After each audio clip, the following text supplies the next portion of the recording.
Break नंतर एक महत्वाची बातमी हाती आली आहे ती म्हणजे नाशिकच्या महासभेत सेना नगरसेवकांनी गोंधळ घातलेला आहे। भाजप विरोधी शिवसेनेची जोरदार घोषणाबाजी सुरू आहे। करवाढीच्या लक्षवेधीवर चर्चेच्या मागणीसाठी हा गोंधळ आहे आणि लक्षवेधीवर चर्चा न करता महापौरांनी सभा आटोपली। शिवसेनेच्या 2 गटनेत्यांचं सभागृहातून निलंबन देखील झालंय।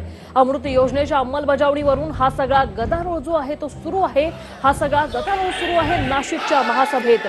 सेना नगरसेवकांनी हा गोंधळ घातलेला आहे। दृश्यांमध्ये पाहू शकतो कशा प्रकारे जोरदार घोषणाबाजी चालू आहे आणि ही सगळी घोषणाबाजी भाजप विरोधाची आहे, कारण करवाढीच्या लक्षवेधीवर चर्चेची मागणी होती आणि ती मागणी पूर्ण झाली नाही। महापौरांनी सभा आटोपली म्हणून हा सगळा गोंधळ सुरू आहे। याविषयी अपडेट घेऊया आमचे प्रतिनिधी चंदन पूजाधिकारी यांच्याकडून। चंदन, काय सांगाल, नेमका हा सगळा काय प्रकार आहे?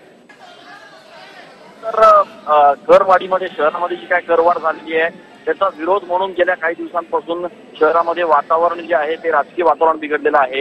याच करवाढीचा मुद्दा मांडला म्हणून नाशिकचे महापालिकेचे जे माजी आयुक्त होते तुकाराम मुंडे यांना प्रचंड मोठ्या प्रमाणात विरोध झाला। त्यांची या ठिकाणून बदली करण्यात आली। मात्र एकूणच हे सगळं झालेलं असताना, एवढा राजकीय गोंधळ झालेला असताना सुद्धा भाजपनं शहरामधली जी करवाढ आहे ती रद्द केलेली नाहीये आणि त्यामुळे आज शिवसेनेला अक्षरशः या ठिकाणी महासभेत राडा घातला। शिवसेनेच्या नगरसेवकांनी गोंधळ घालत भाजपच्या विरोधात घोषणाबाजी केली आणि जोपर्यंत करवाढ रद्द होत नाही तोपर्यंत हे आंदोलन अशाच पद्धतीनं महासभेत सुरू राहणार। महासभेमध्ये चर्चा होऊ देणार नाही अशा पद्धतीची भूमिका ही शिवसैनिकांनी घेतली। या सगळ्या गोंधळामुळे एकीकडे राज्यामध्ये सेना भाजपची युती असताना, मैत्रीपूर्ण चर्चा होत असताना, दुसरीकडे मात्र स्थानिक पातळीवर सेना आणि भाजपमध्ये कशा पद्धतीचा राडा सुरू आहे हे स्पष्ट झालेलं आहे। आणि 2 गटनेत्यांचं निलंबन देखील करण्यात आलेलं आहे, त्याविषयी काय सांगाल? निश्चितपणे हा संपूर्ण प्रकार जो झालेला आहे त्या प्रकाराच्या नंतर 2 गटनेत्यांचं निलंबन करण्यात आलेलं आहे।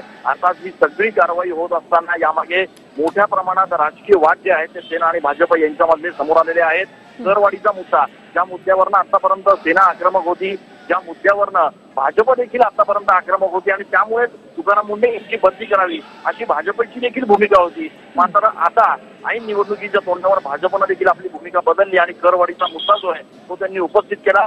यामुळेच शिवसेनेनं आता या सगळ्या प्रस्तावांना विरोध केलेला आहे आणि त्यामुळे आता सेनेच्या नगरसेवकांनी महासभेमध्ये गोंधळ घातलेला आहे। या गोंधळानंतर महासभा तहकूब करण्यात आलेली आहे आणि त्यामुळे आता या सगळ्या प्रकरणानंतर सेना आणि भाजपमधला वाद जो आहे तो पुढच्या काळामध्ये चिघळण्याची शक्यता आहे। निश्चितच धन्यवाद चंदन, तुम्ही दिलेल्या या सविस्तर अपडेटसाठी।